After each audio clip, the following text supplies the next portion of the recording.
how's it going, guys? I don't know what the fuck that was. How you guys doing? You guys doing pretty good? My name is Chase Lee, and welcome to another episode of Reel Me In, a movie podcast, where you didn't really ask for it, but hey, I'm going to give it to you anyways. This is a podcast where I talk about anything, everything, and, well, anything about movies. I'm recording from the sunny Dallas, Texas. That really did not sound as sexy as I thought it would. Like, you know, if I said, like, you know, sunny Los Angeles or sunny Tampa or something, it'd sound like more epic, but I come from, like, Dallas, and I come from South Dallas, so it's, like, the butthole part of Dallas, and I'm right across from the zoo, so there's people everywhere, and it's a fucking madhouse out there. So I'm come inside my house in the comfort of my own home, make sure I don't get run over by people and their children, and I'm here to record a podcast for you guys. So what's on the agenda today? Well, as you guys can tell from the title, I'm going to be reviewing Spongebob, Sponge Out of Water. It's a new Spongebob movie that came out this weekend. And I'm going to talk about my favorite romance flicks. That way you and your loved ones, or you by yourself with your hand and your Kleenex, can watch some of these films for the month of February. It's the month of love, ladies and gentlemen.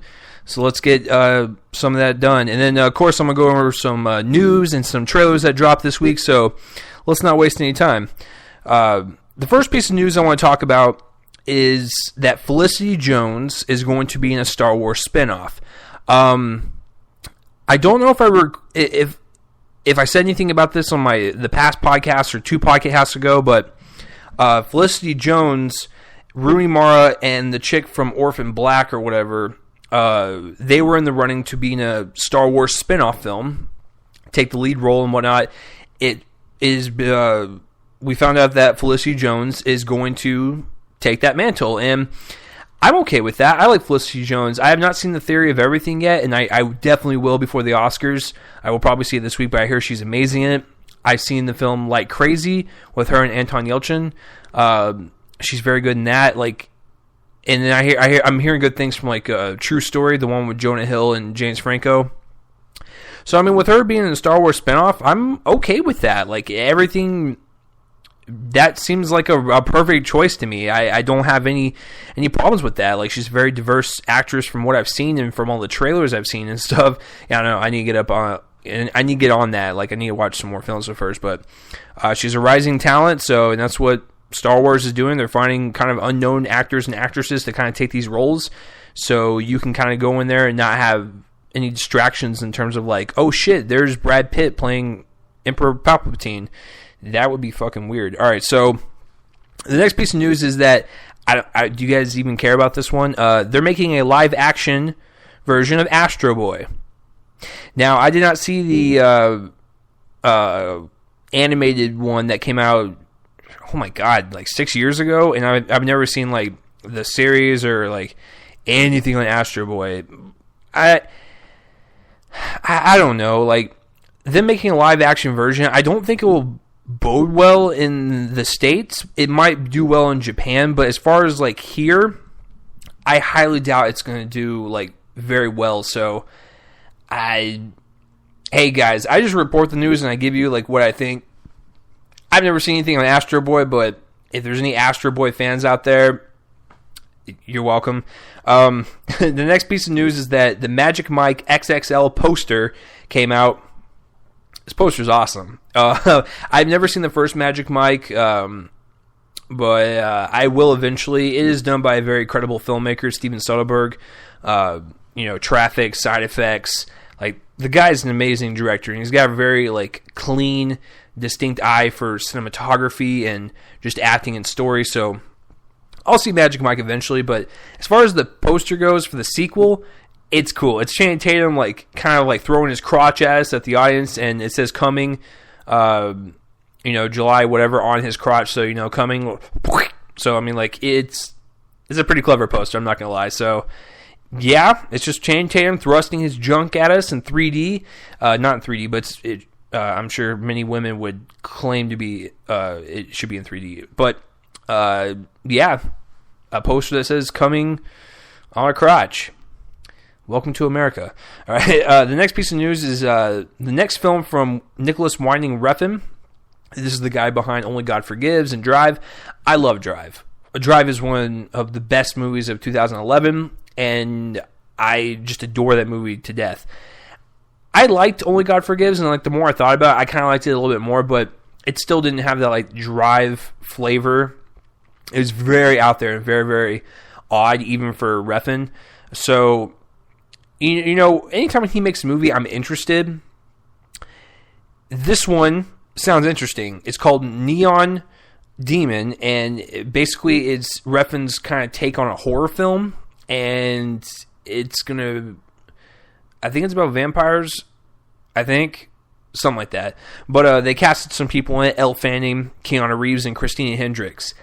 That's a very interesting like group of people. I think Jenna Malone's in it as well. She's from the Hunger Games. But Keanu Reeves in a Refn movie? Holy shit, this is going to be a weird-ass movie. I'm kind of looking forward to it, though. I kind of want to see Keanu like go outside of his box. I've always loved the guy. I think he's one of those like likable bad actors, and he brings like such charisma and charm to every role he does that you can't help just but like the guy.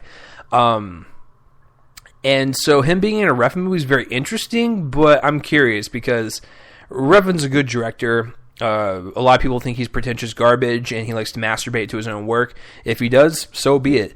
I don't see that, though. I see, you know, very intelligent filmmaking with beautiful cinematography, haunting scores, silent but nuanced performances. Like, he's a very good director. So, as far as Christina Hendricks go, I have not seen Mad Men.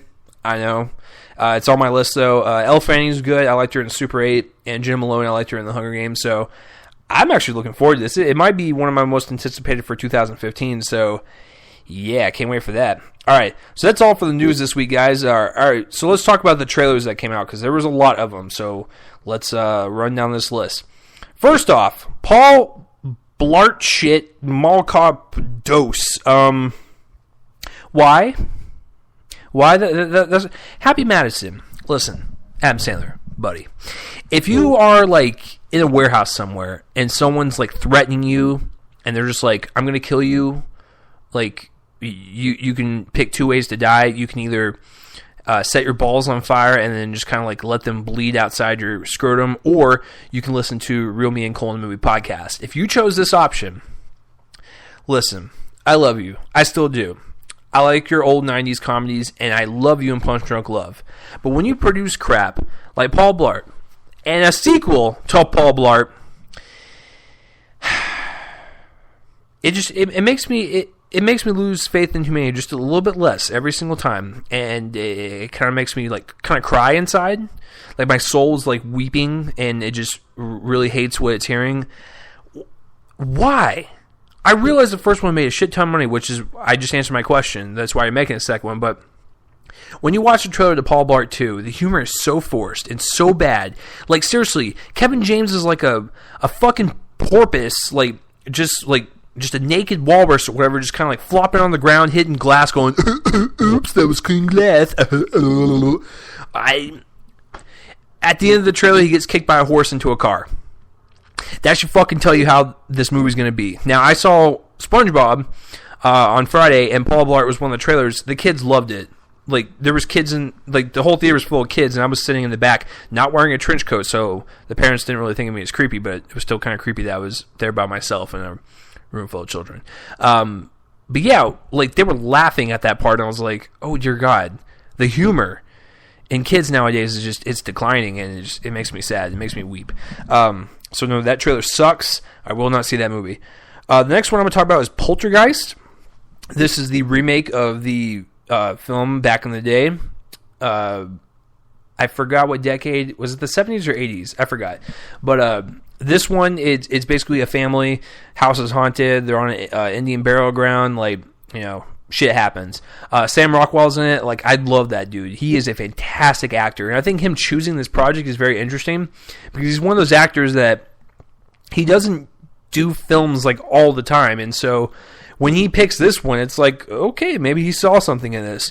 It's produced by Sam Raimi, who produced The Grudge, the Evil Dead reboot, which I really like.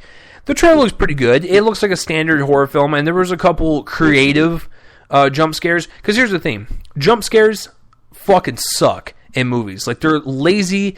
They have no point to them. And so I think that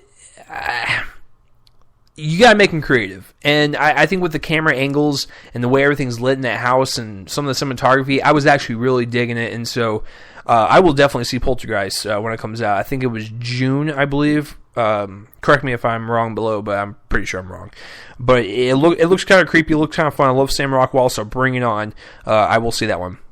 The next one in trailers is Furious 7, the new one. They basically just took the Super Bowl spot and what they've already shown us in the first trailer and added a little bit more footage. And this trailer is almost 3 minutes long. It's nothing but high-octane action, and I fucking love it. Oh, dear God. The Fast and Furious franchise is one of those guilty pleasures for me. I just fucking love those movies. They're so fun to watch, and this trailer is fucking ridiculous. At the end of the trailer, Vin Diesel drives a car through a building across into another building, and they're like on the 100,000th floor. Like, it's, oh God, it's so great. And it's directed by James Wan, who is the director of Insidious 2, The Conjuring. So there's a horror director coming into an action franchise, but it seems like he's nailed that tone that the previous director has left him, which is Justin Lin, who's been directing them since number 3. And so I think he's really embraced that tone, that kind of over-the-top silliness that you kind of just have to roll with this franchise now. There's no reason to make this stuff serious. No fucking reason. When your car is leaping from building to building, you don't take things seriously. You fucking have fun with it. And it's a fucking ballsy, just ridiculous trailer. I can't wait. Comes out in April, guys. I cannot wait. Oh my God. I'm so excited. So that is a buy for me. The next trailer is kind of a teaser trailer. It's the Magic Mike XXL trailer. It's fine. I mean, like I said, it's not really my target demographic. I still want to see the first one just because, you know, the filmmakers behind it and stuff. And I do like Channing Tatum. It was an okay trailer. I mean, it's basically just setting the tone, you know, he's doing a striptease routine, and it's like, okay. Like I said, I haven't seen the first one, so I don't know who's who and, like, what's happening, but it looks good. The director of the second one was actually the first assistant director on the first one, so anyone that can embrace the tone and stuff from the first one, first assistant director on the second one, that's perfect. Like, they were there every single set, or every day on set and stuff, so I think they got a pretty good keen eye, but we'll see. That could totally flop, but I do like the poster though, so yeah. Alright, next trailer is actually a Netflix trailer, but I gotta talk about it because I'll probably end up watching it, and that would be the Daredevil series, and that's a Marvel property, and so Marvel's got this 4-series deal with Netflix, and so Daredevil's the first one. It comes out in April on Netflix, streaming all episodes. It looks cool. Like, I'm really intrigued by this whole Netflix cinematic universe from Marvel, because I think they're going to lead up to the Defenders, which is like a bunch of, you know, anti-heroes in the grunge butthole pits of New York City or whatever, and so it looks cool, it looks stylish, it looks like a comic book series, so I'm looking forward to it. I didn't see the movie with Ben Affleck, but I like the Fleck, and, you know, this trailer just looks so much better than the movie. I've never even seen the movie, but I've seen the trailer to the original movie. It just looks cheesy, but this one looks kind of cool, looks kind of dark, kind of gritty. I'm all down for it. So next trailer is the Minions trailer. I fucking buy it. Are you serious? Like, every single trailer that's come out for this movie, it's so enjoyable, it's so fresh, it's so funny. I love the Minions. Like, Despicable Me and Despicable Me 2, like, yeah, Gru is hilarious, and he looks like a taller version of the Hunchback, but the Minions steal the movie, for sure. And I really liked this trailer. It was just funny. They're introducing Villain Con, which is very creative. I've never seen that before in a film. It just looks very creative, very funny, and it looks like it's going to carry that Despicable Me humor, and I'm looking forward to it. So Minions, fuck yeah. The last trailer, but it's not really a trailer, it was actually a clip of 50 Shades of Grey. Christian Grey goes into a hardware store, and he starts flirting with Anastasia Steele, basically on hardware and appliances, making it seem very sexual. Guys, I just want to let you know that I'm seeing this movie with my girlfriend on Valentine's Day. Yeah, I'm not really looking forward to it. But, I'm going there with an open mind, and that's what next week's podcast is going to be. So it's going to get interesting. So that's it for the trailers this week, guys. So if you have any comments on the news of the trailers that came out this week, comment in the place to upload my voice and let me know, because I'm curious to see what you guys think. All right, let's get to the movie reviews. Oh yeah, or as Bradley Cooper would say in Guardians of the Galaxy, oh yeah. All right, so let's talk about a little Spongebob, a little Swiss cheese action. He does look like a moldy piece of Swiss cheese, like Patrick in the show The Starfish, his friend. Like, I always assumed that they were lovers, so, it's a starfish making love to a piece of Swiss cheese. I mean, just, that's life for you. That's life. So, wow, that just got a little dark and a little creepy. So, SpongeBob 2, SpongeBob Out of Water. I have to say this first. The trailer is misleading as fuck, and let me tell you why. Because every single trailer that's come out for this film, they show like 30 seconds of the underwater stuff, the traditional 2D animation, and then they jump to the 3D animation of them out of the water interacting with real life people, and that's the rest of the trailer. And they've really been harping on those moments in the trailer. Guess what? It's not a spoiler. They are only out of the water for like the last 20 minutes of the movie. I'm serious. And like, there's a part in the trailer where they become superheroes and they look fucking disgusting. That's only like in 2 minutes of the film and them fighting with their powers. And so the trailer is very misleading. I didn't like that at all. Like, as soon as I walked out, I was like, that was an entertaining movie, but what the hell, man? Like, Paramount, what the fuck's up with your marketing? So that's my like first complaint I have about that, is that the trailers were misleading and stuff. The second complaint I have about it is that it felt like three separate things, and I understand the story that they were going for and the through line that they were going for, but it didn't really flow with me. It just kind of like, it felt like three separate things. Like, underwater was a thing, outside the water was a thing, and then Antonio Banderas' scenes were kind of its own separate thing. So that would be my only two kind of complaints. Other than that, I enjoyed the hell out of this movie. It was just fun, very bizarre. It was like the alternative to Acid. There was a couple scenes in the film where my mouth literally dropped and I was like, holy shit. I feel like I'm on a drug trip right now, and these kids in the theater are just like enjoying it, and they have no idea what's going on.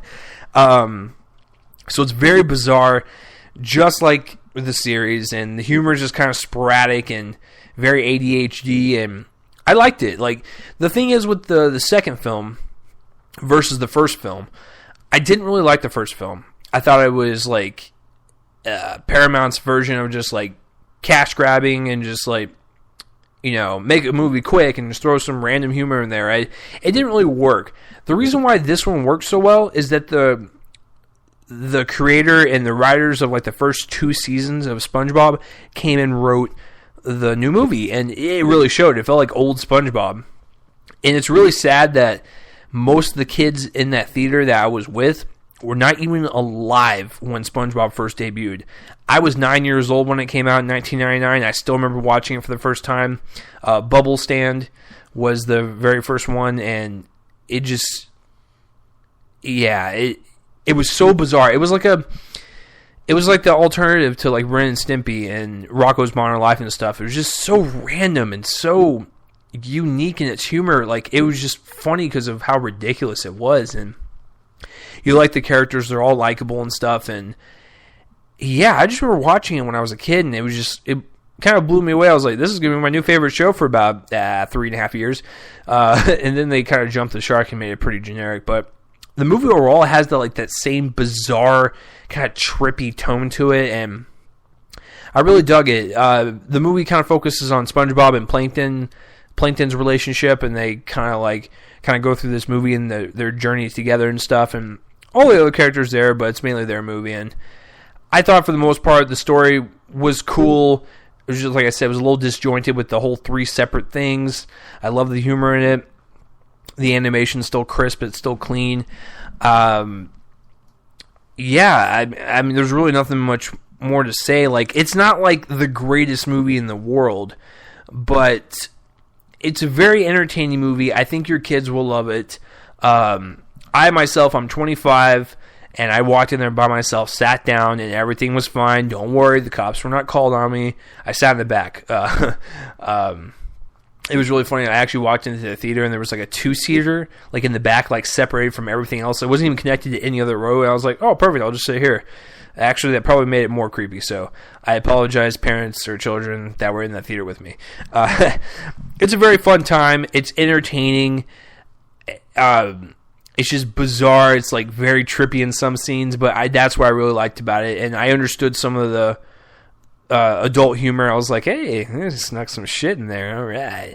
And what I found interesting is that they kind of incorporated a couple of YouTube stars in there. I'm not going to ruin it for you guys, but when they popped up and stuff, and like the credits happened, I was like, these kids have no idea who these guys are. I do, like, because I watch YouTube every day because I'm a loser. But I saw them and I was like, holy shit, they actually got those guys. So Spongebob 2, Sponge Out of Water. The reason why I'm reviewing this one and not Jupiter Ascending or Seventh Son, guys, I do not want to waste my fucking money on those movies. I know they're going to look bad. And I know they're going to sound bad. I know they're going to feel bad. Everything's going to be bad about it. It's going to be like receiving just a rotten thing of eggs, and you have to sit, like, place it in your hand, just let it drool over you. I don't want that. Get that shit out of my hand. Like, if I have a choice, I don't want to even touch it. So, I didn't see Jupiter Ascending or Seventh Son. I don't want to see them, guys. I really don't. You guys are smart enough to know that those movies probably are junk. Now, Jupiter Ascending, I've been hearing the same thing from like every single reviewer. It looks great. It's visually appealing, but the story and the acting suck ass. So, there you go. There's your review from other people. Seventh Son, bland story, kind of told before. It's just very generic, and there's nothing really new. There you go. Saved you some money. So, here's my review of SpongeBob, Sponge Out of Water. Just keep in mind that the whole out of water scenario is only the last 20 minutes. Still entertaining film, though. So, that's it for SpongeBob 2. Let's talk about some romance. You guys ready for that? Just, it's okay. I'll hold your hand. I'll guide you through. You know, it's gonna get a little steamy in here, a little sexy, and we're just gonna have to go with the flow. It's the month of February, so you guys are probably wondering, what should I watch? I want some romance movies to watch, some love stories, but I don't want to watch the cheesy shit. Guys, I got you covered. I'm gonna give you my 5 favorite kind of modern romance films that I really enjoy. So let's not waste any time. One of them is, this is in no particular order, 500 Days of Summer. It stars Joseph Gordon-Levitt, Zooey Deschanel. Basically, it's a story about boy meets girl, girl meets boy, and they involve a relationship. And at the very end, it's not really a Hollywood ending, and it kind of ends very shitty. I really like it because it's very whimsical and very like upbeat and stuff, and then like when the kind of depressing, sad stuff hit, it fucking hits. And it's got real life dialogue, it's got real life characters, and it felt very real to me because this is how relationships are. Like, it's not all whimsical like fucking Hollywood states, and it doesn't star hunky dory guys with a washboard abs and, you know, like, hello baby, let's go out. Okay. The end. Like, that's all fucking romantic comedies, but this one was different. It felt fresh. It felt new. And at the very end of the movie, Summer is a bitch. Summer is played by Zooey Deschanel. She's a bitch. And it makes you, like, sit there and think, like, holy shit. Like, I've had relationships like this. That's crazy. So, it's a very different, unique film. It's written from the guys that adapted The Spectacular Now and adapted The Fault in Our Stars. So they're very good when it comes to relationship films. So I give that a shot. Just know that you'll be extremely pissed if you're single at Summer in the movie. So get ready to punch whatever's beside you, a pillow, a lamp, a midget, whatever you have in your room. So the next film on my romance list is Blue Valentine. It stars Ryan Gosling and Michelle Williams, and directed by Derek Cianfrance. He also did The Place Beyond the Pines, which is one of my favorites of 2013. Blue Valentine's very interesting because it doesn't tell like a non-linear story. It does not tell a linear story. It tells a non-linear story. And what I mean by that is it doesn't have a beginning and an end. It kind of shows the end of the movie, and it kind of cuts in between how the relationship started, and then cuts to how it is currently. And it's a very surreal look at relationships. It's like relationships start out all happy and go lucky and stuff, and then it just kind of turns into crap if like you don't take care of it and you just don't care about each other, and it kind of like hits you. It's like, damn, fucking calm down, Blue Valentine, don't fucking hit me that hard. That's basically all it is, just a non-linear story of Ryan Gosling and Michelle Williams' relationship, and it's very depressing to watch in their current state, and it's very heartbreaking to watch on their first meeting because you know how it's going to end, and it's a really heartbreaking film. But the divorce count in this country is 50%, so I mean, it's not really too far from real life. Yeah, the one thing I will say is that like in its future state of the film, like the current time or whatever, like Ryan Gosling has like no hair, and then like he's got like a fat suit on or something. I forgot, but he looks fucking terrible. Hey, Ryan Gosling, I'm straight as an arrow, but if you start like getting fat and losing hair, like I'm telling you this as a friend, like you're going to lose your babes and your dudes that follow you like that. Like, so don't turn out like that.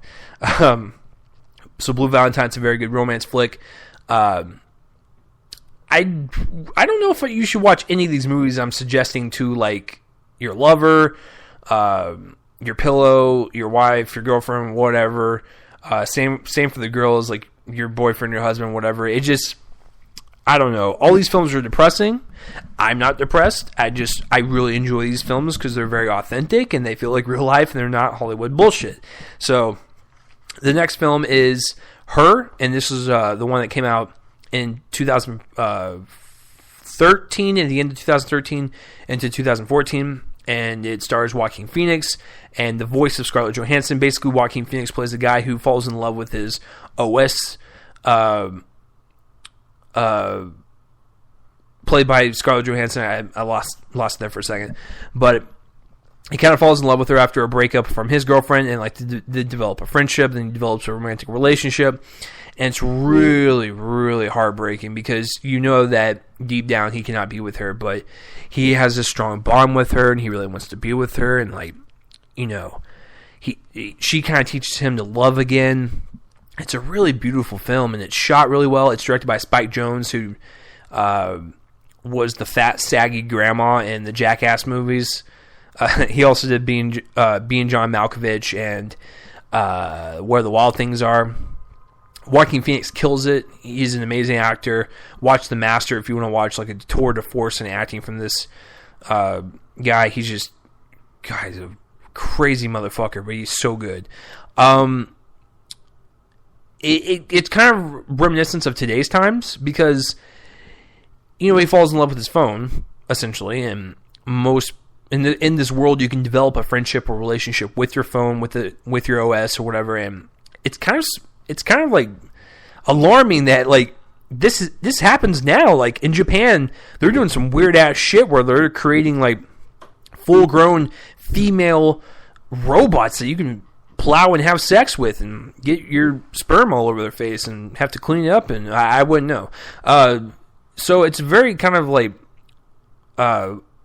wide awake look, kind of like what's going on around us today, and like how we're in love with our technology and our phones and stuff, and how me and Siri don't go out on dates every Tuesday night. I mean, we do. I mean, I take Siri out, and she's kind of quiet. She doesn't really talk unless I ask her a question. Like, she's very needy. Like, so Siri, if you're listening to this, you gotta talk more. All right. So The next film on my list for romance films to watch, Eternal Sunshine of the Spotless Mind. This stars Jim Carrey, Kate Winslet, and it's directed by Michel Gondry, who has got an impeccable eye for cinematography, colors, and art direction. This film looks beautiful.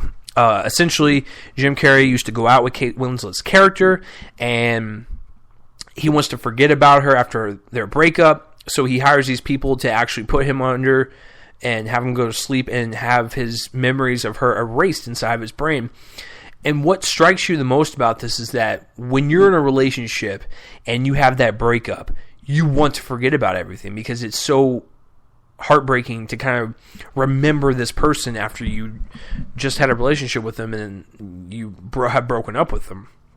Even with your good memories, you still don't want to remember because it kind of kills you inside. And so the fact that there's a machine that can do this is like, this is something we all kind of wanted when we were in relationships, because I've had those relationships, you've had those relationships where the breakup happens and you kind of just want to forget about that person and just move on, but unfortunately you can't.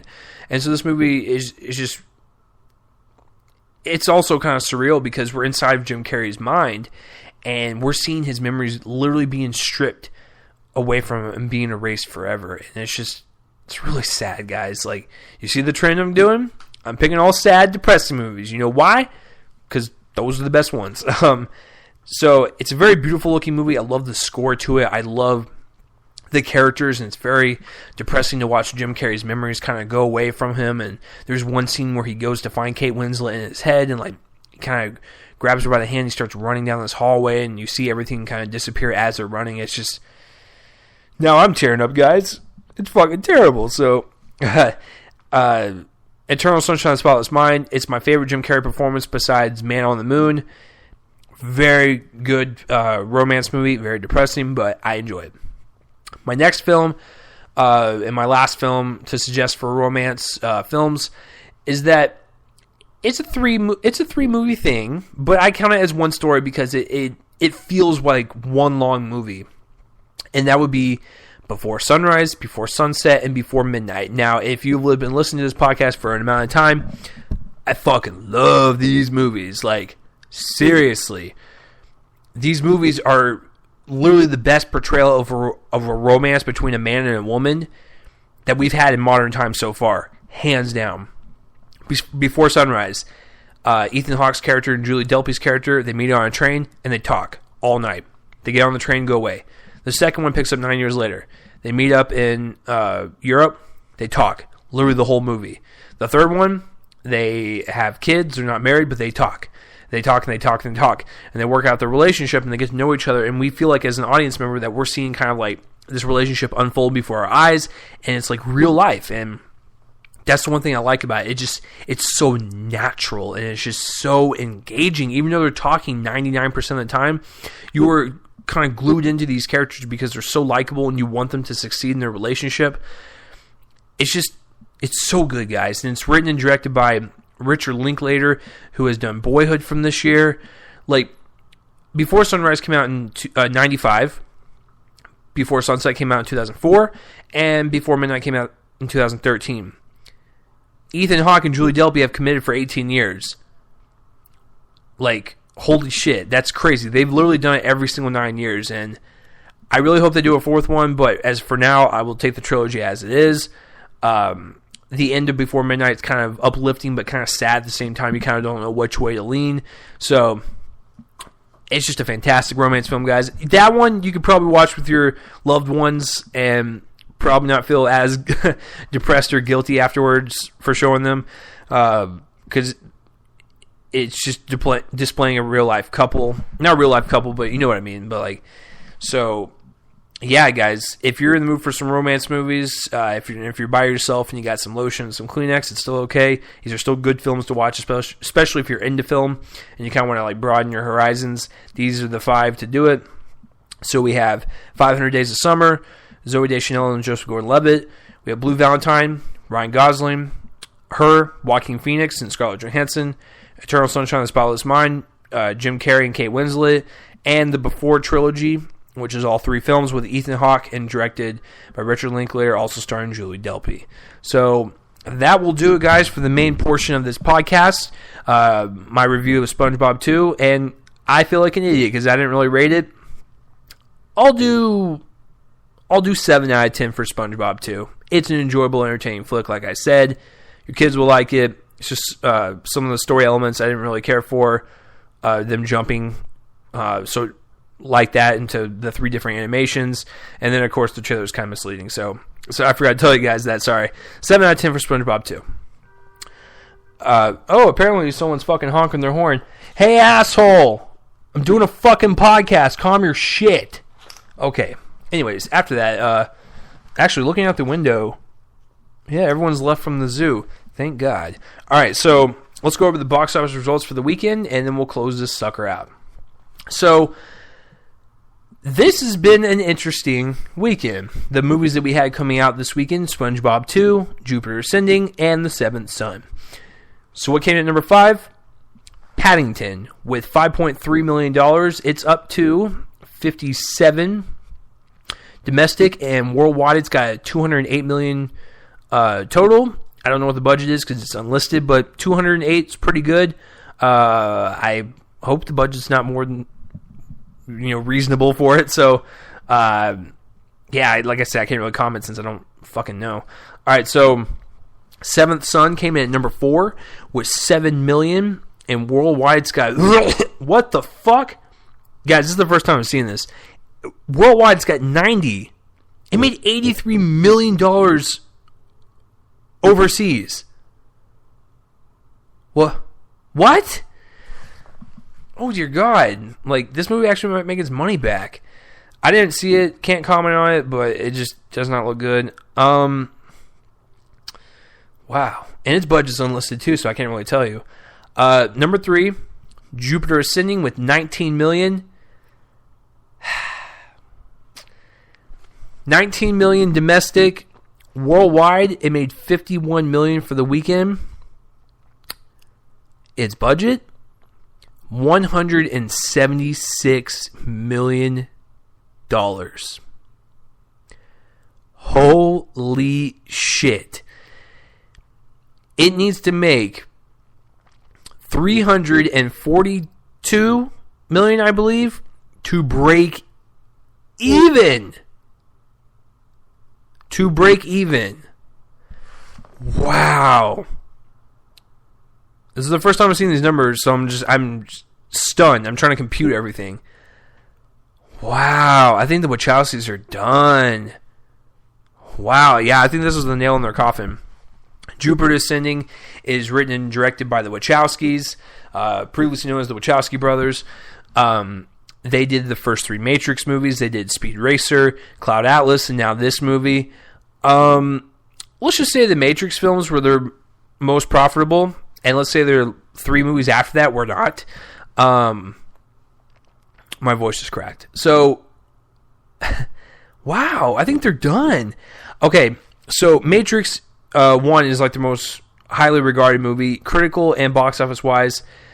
Matrix 2 and 3 people did not like, but it still made money. Speed Racer was cool to look at, but it tanked horribly. I think its budget was like 120 and it only made like 94 worldwide. I did not see Cloud Atlas, but I know it did tank. Jupiter Ascending, oh dear God, it's like on the it's heading towards like Dumpville, like for sure. Wow. 342 to break even. I don't think they can do it. Wachowskis, I think you're done. I think Matrix was a one-hit wonder for you guys, and we'll just leave it at that. So number 2, American Sniper. This thing is just holding in there. With $24 million, it is up to 282 domestic. Worldwide, it's at 361 on a budget of 60, so it sort of made its money back, plus some, plus more, plus up your dick. Fuck, why is this movie making a lot of money? I understand why, but if you guys, heard my podcast, what was it, 2 weeks ago? I disliked the movie so much, and I understand why it's making money, but dear God, why is it making this much money? It's the most profitable R-rated war movie. Let that sink in. Saving Private Ryan, that's out. American Sniper is taking its place.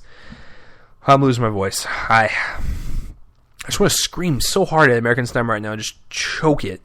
All right, so number one. So you kind of whittled everything down. It's a SpongeBob movie with 56 million. It's pretty damn good for having it come out like 11 years after the first movie. And I don't know if the show is like declining in viewership, but it's still a long time between movies. So its budget was 74 million, and worldwide it's got 82 right now. So it needs to make about 150 to break even. I think it can do it. Like I said, it's very. I was entertained, so I think it should make its money back. So that's it for the box office, guys. Well, that's it. I want to thank you guys for listening. I love you all. If you would like to follow me on Spreaker, you can click that follow button. Just click that follow button, and you can get up-to-dates on when I do these things live, when I post them, etc. I'm also on iHeartRadio. You can find my episodes on there as well. If you guys want to follow me on Twitter, it's at ReelChaseLee, REEL, Chase Lee, all one word. If you guys want to like my Facebook page to get updates on live podcasts, when I post them, news stories, trailers, what have you, movie reviews, it's facebook.com/ReelReviews with Chase Lee, all one word. If you guys want to subscribe to my YouTube channel, I have movie reviews, podcasts, web series. I dub some movie trailers, commercials. There's a bunch of shit on there. You guys will occupy yourselves for a while. That would be youtube.com/Shabootnik75, capital S, lowercase HABOOTNIK 75. And I think that's it. That's all the social media, guys. So thank you for listening to another episode of Reel Me In: a movie podcast. Guys, this is it. Next week, I am reviewing 50 Shades of Grey. Like I said, I will give the movie a fair run, and I will watch it from beginning to end, and I will judge it as a movie. Okay? This is going to get interesting. I'm seeing it with my girlfriend, and I'll give you her points on it, because I don't think she can come on next week. So yeah, I'll just have to give you her thoughts, but I'm kind of scared. I don't know what's coming. I'm getting a little creeped out. 50 Shades of Grey, guys. It's coming next week. So that will be the main topic for next week's episode. Of course, news and movie trailers that will follow.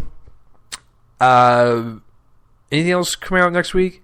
The Kingsman's also coming out. I might see that and might review that for you guys, but I don't know. I just know that I'm seeing 50 Shades of Grey with my woman, and that I'm just lost. I'm lost for words because I know I have to do it. So I do it for you guys. I do it for you. I just want to kind of like hug you and just be like, it's okay. Everything will be fine. I'm just going to review it, and we'll all get through this together. So thank you guys for listening. Seriously, guys, I love you all. I think you guys are fantastic. You guys are what keep me going, keep me on this drive to make new content every single day and have these podcasts every single week. I also forgot to mention that I'm also on another YouTube channel, We Live Film.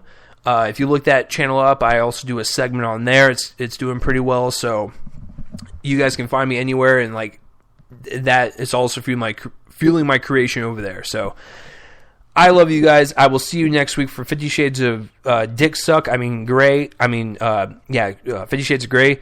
So if you're listening to us at night, have a good night. Day, have a good day. If you're listening to us while taking a dump, that's okay. Just please turn the volume down because it's going to sound really weird, my voice coming through your bathroom. Can you imagine if someone was walking by and they were just like, who's that squirrely, like, 12-year-old prepubescent boy voice I hear? And then you're just like, oh, it's just Chase's voice. And I'll be like, oh, thanks, man. Okay, I'll see you guys next week for another episode of Reel Me In: a movie podcast. I'm Chase Lee. You guys are just fantastic. Goodbye. See you next weekend.